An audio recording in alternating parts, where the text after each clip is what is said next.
He's got a problem, Mark. He really has a problem. Just don't like fall forward or anything, alright? Yeah. I already went over that. I went full mom on her. Little arts and crafts going on here. Satisfying. We're pumped. This is going to be fun. We're kicking it off.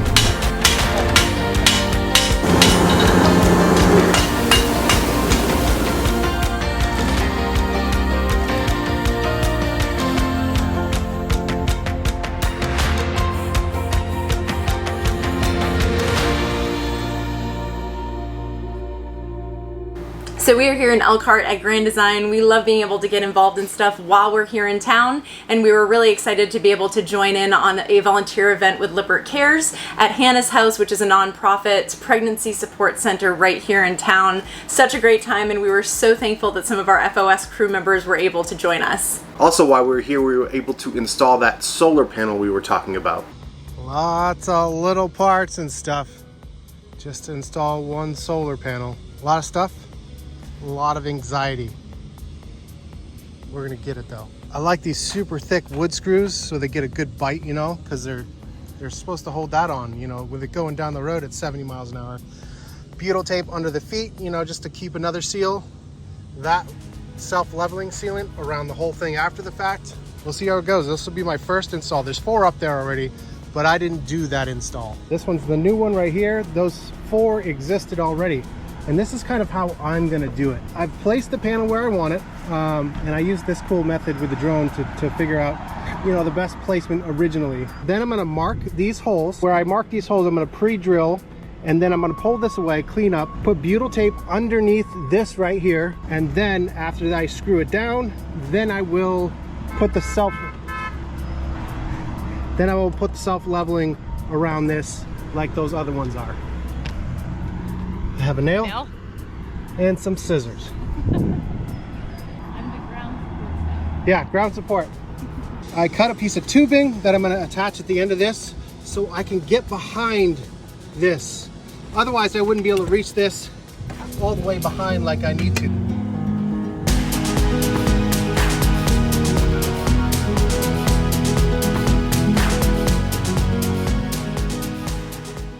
Not the prettiest. I have confidence we're not going to see any leaks. I'm pretty happy.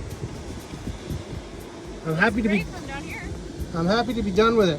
I truly hate painting and caulking.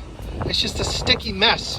In all of our time that we have spent in Elkhart, we still had not had a chance to go and visit the RV Hall of Fame and Museum, so we were really excited that we were invited to go on a tour with Jose. We were joined by our friends Ryan from Lippert and Keith and Rainey from Keith and Rainey, and we just had such a fun time looking at all of the RVs there. It was awesome to see Mark and Trish's bird there. We hadn't seen it since NASCAR, and Corey, of course, could not help himself and had to wipe the bugs off the windshield. All right, buddy, I got you. You get that bug off. Oh, it's a sticky one. There. It's a sticky one. Oh yeah. Is it coming off? Yeah.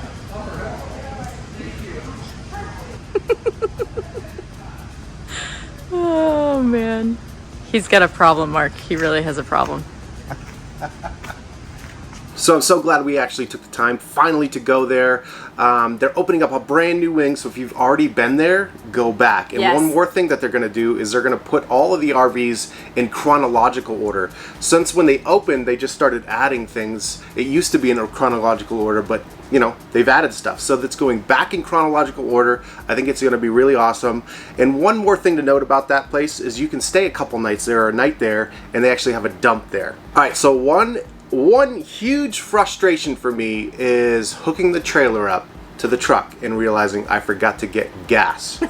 So that just means this one more time that you have to get gas attached. So I always try to get gas before we hook up the trailer. Sounds like a no-brainer, but sometimes You just forget. you just forget. So anyways, here's the bad story. We picked up a screw in the parking lot, which is also not very fun to do right before you're taking a trip.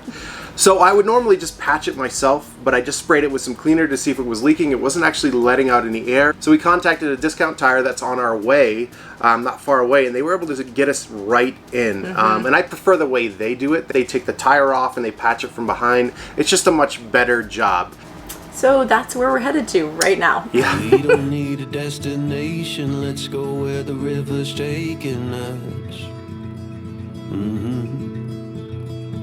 Over fields and through the country, letting go of everything but us. Over the rainbow. If we hold tight, we can chase the Mississippi through the night, hundreds of miles away.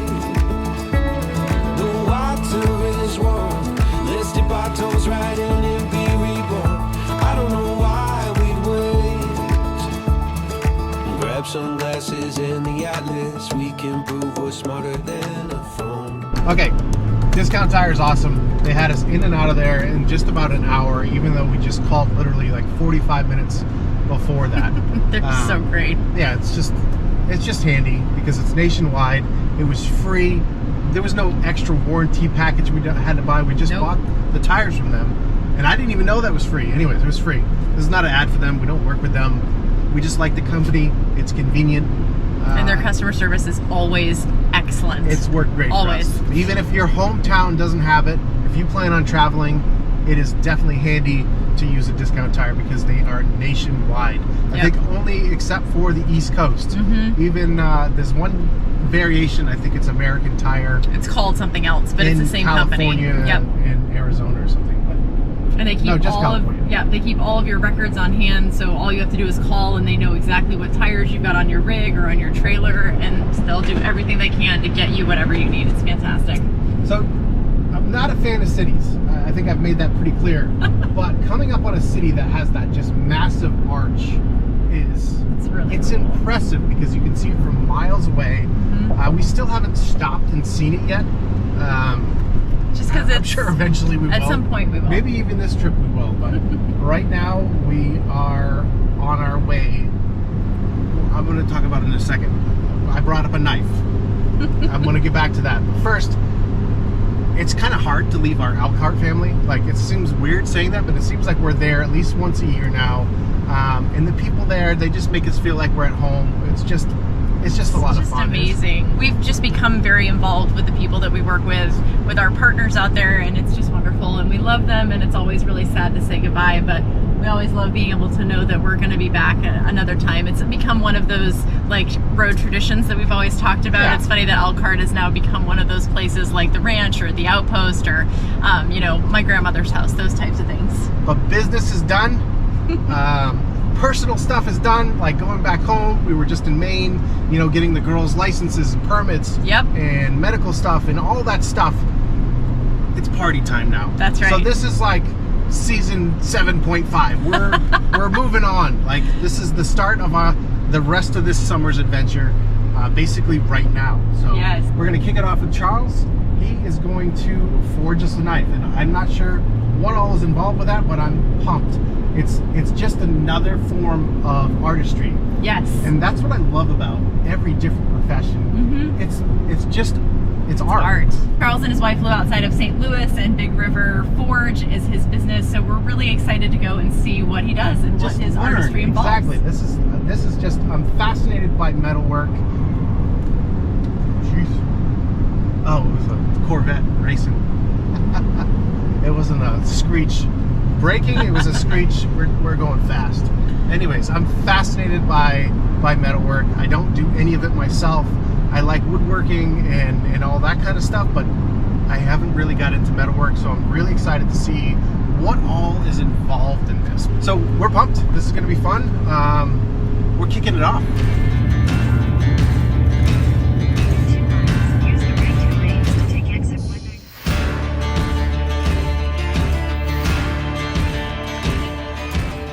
Okay, so we made it here to Big River Forge last night. We've had a chance to talk with Charles. I am way in over my head. I was like, oh, we're gonna go make a knife. Like, I knew there's a lot to it, but there's a lot to it. So he actually pre-made the Damascus for us because, for time's sake, it's It's a very time-consuming Yeah. process. And we're not going to talk long about that. We're going to actually go show you why it's a time-consuming process. Right. But We'll let him explain it. look at this property. I know. It's I mean, absolutely gorgeous. Just ridiculous. And to Corey's point yesterday, the artistry that is involved is even so far beyond what I even imagined. I'm so excited for you guys to see like the beautiful pieces that this man makes. It's Unbelievable. incredible. All the different kinds of woods, the different layers of Damascus. Unbelievable. We're going to show you. Here we go.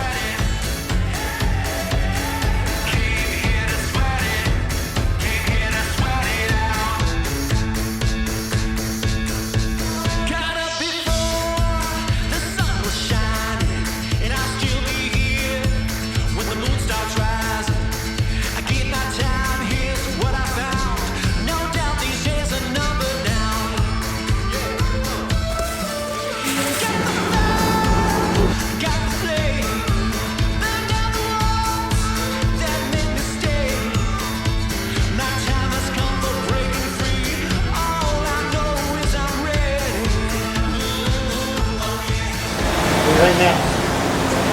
So Charles here is going to share with us his entire process and... Not his entire process. We're not going to give away any secrets. No way. No, I just mean the entire process of how we're going to make this knife for you. Okay, so first off, I mentioned that he already pre-made the Damascus billets, and this is what he's made. And I'm going to let him explain to us how he actually made this. So what actually is Damascus? Because I feel like some people might not even understand what that is. It's really pattern welded steel, just everybody calls it Damascus. Okay. But it's just layers of steel. On these I started with 19 layers, forged that out into one solid billet, 20 inches long probably. Then you cut that billet up into pieces, grind them down, forge weld them all back together again. Do the same thing multiple times to get the amount of layers you want. One of these is 152 layers, one of them is 228 layers. One of them got one extra fold. Amazing. Oh, so that's just okay, one extra fold. So that makes one of them a little bit bolder pattern. W Texas Wind is what this is, which gives it this pattern. Why is it different colors? How come it's...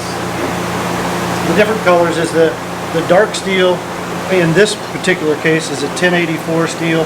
The light piece of the pattern is a 15N20 steel. Both high carbon steels, but 15N20 has a higher nickel content. So whenever it's etched in the ferric chloride, the nickel doesn't turn as dark as what the 1084 does. And that's what causes the contrast of the pattern. This is some of the wood, so we're going to make a knife. We're going to make a chef's knife here. This is some of the wood that I've chosen from his big selection of wood, which is really quite daunting because every piece of wood looks so incredible. It's hard to pick. Like I was telling you earlier, I really like the natural woods because just like Damascus is it's one of a kind. There'll never be another one exactly like it. Same way with the natural woods. God and time made that piece of wood. You can't duplicate it. There's just no way to make two of them the same. Same way with the steel. Every time a hammer hits it a different way, it's going to move that grain. A different grain, and it's just going to be different every single time.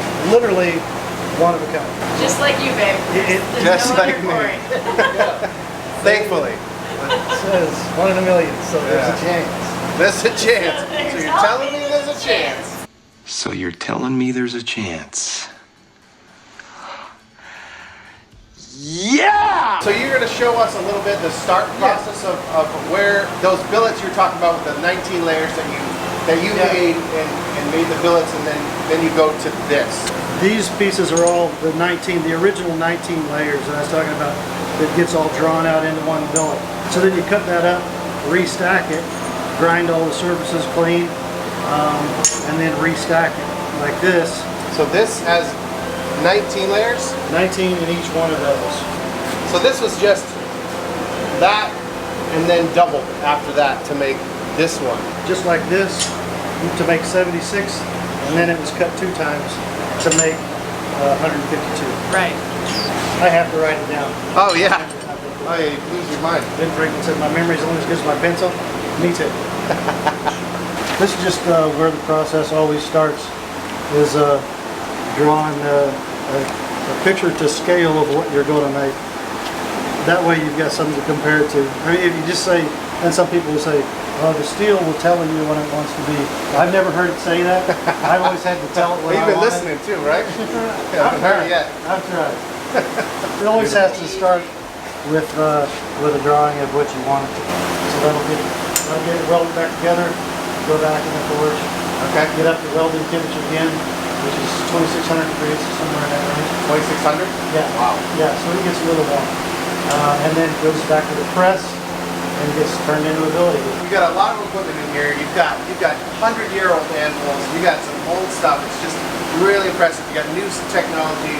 So I see that you have this as a forge over here, and then you have this as a forge over here.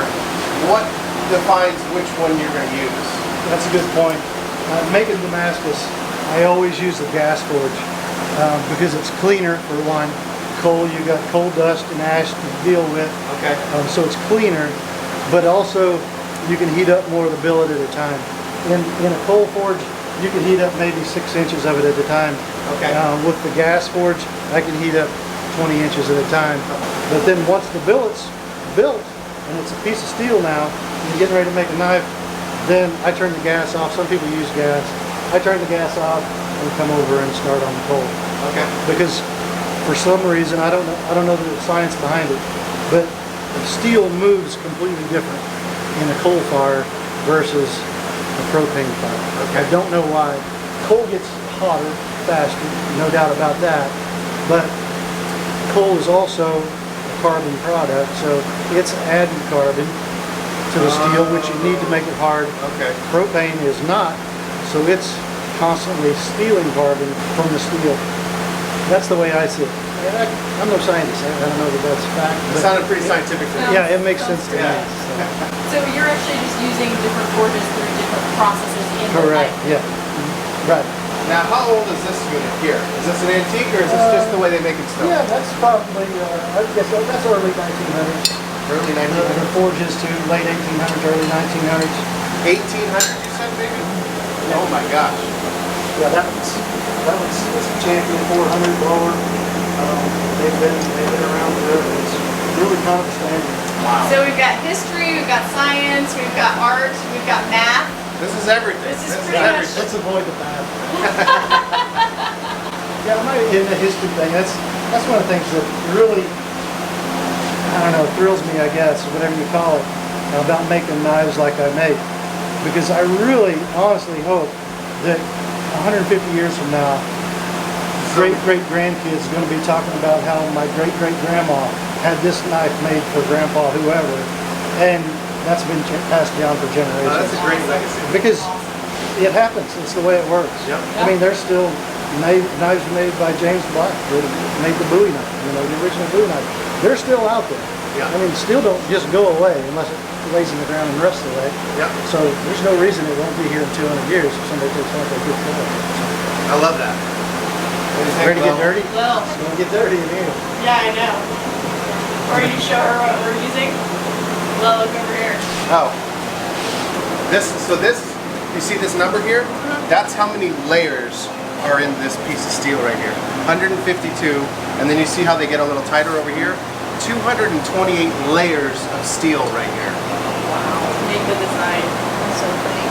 So Daddy went with this one and this one. It's gonna be our knife. Like it? Yeah, I like it a lot.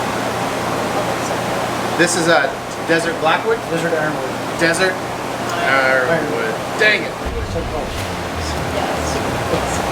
It's so good, Dad. I tried. Alright. You've thrown a lot of terms at me. I'm trying. There's a lot, yeah.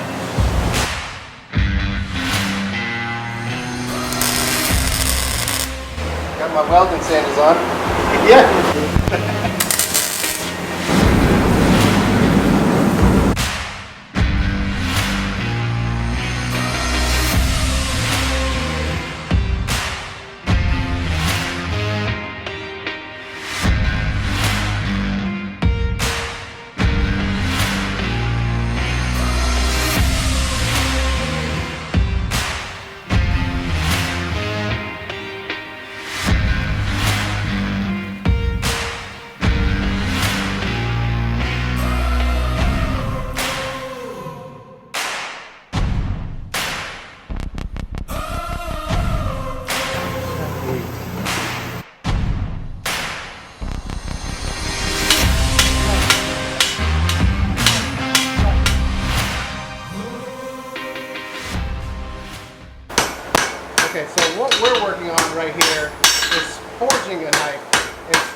shape of the knife out.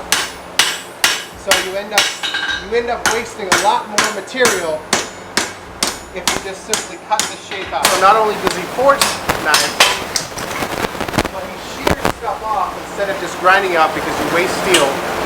He can make a knife out of that piece instead of just, you know, wasting some of the steel. That's awesome. You don't waste any steel, okay. Steel was the premium.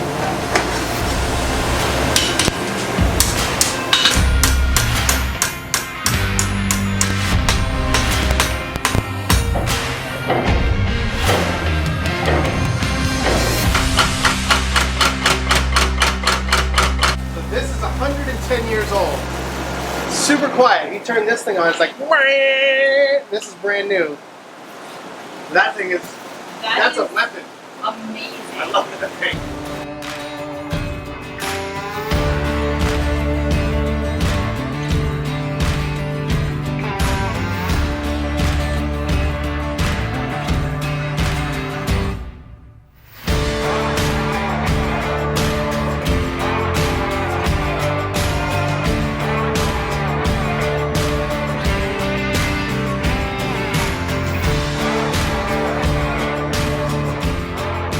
Okay, so what a long day. We learned a ton. Charles really knows his stuff, and he was actually, I didn't even know this before we came here, he was actually on Forged in Fire.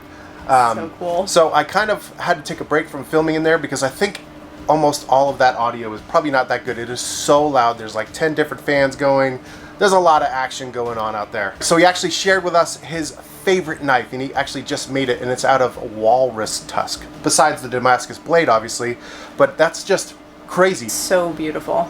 And it gets me really excited to see what our knife is going to look like all finished. So I just thought I knew a little bit about the process, but really there's so much. There is heat treating to bring the metal, you know, tighter and stronger, and then there's tempering to take some of that back out, and then there's just a lot of science, and it was just fascinating to watch. It's too much science for me. We don't science here. It just seems like besides the forge, his grinder or sander is really his second workhorse. Yeah. I mean, that thing really does a lot. Just being able to film sparks in slow motion, it kind of gets me giddy. So I really enjoyed it. So another thing, because it's fire, was actually watching the final heat treatment, which was the quenching, where it dips in oil and it just lights on fire. It's incredible. The process is incredible. We took a break and we had some dinner. I was able to marinate some steak tips. So steak tips are I think I brought it up before, it's a New England cut. It's cut from flat meat, but So probably good. some useless details, but it was good. We cannot wait to see what happens tomorrow.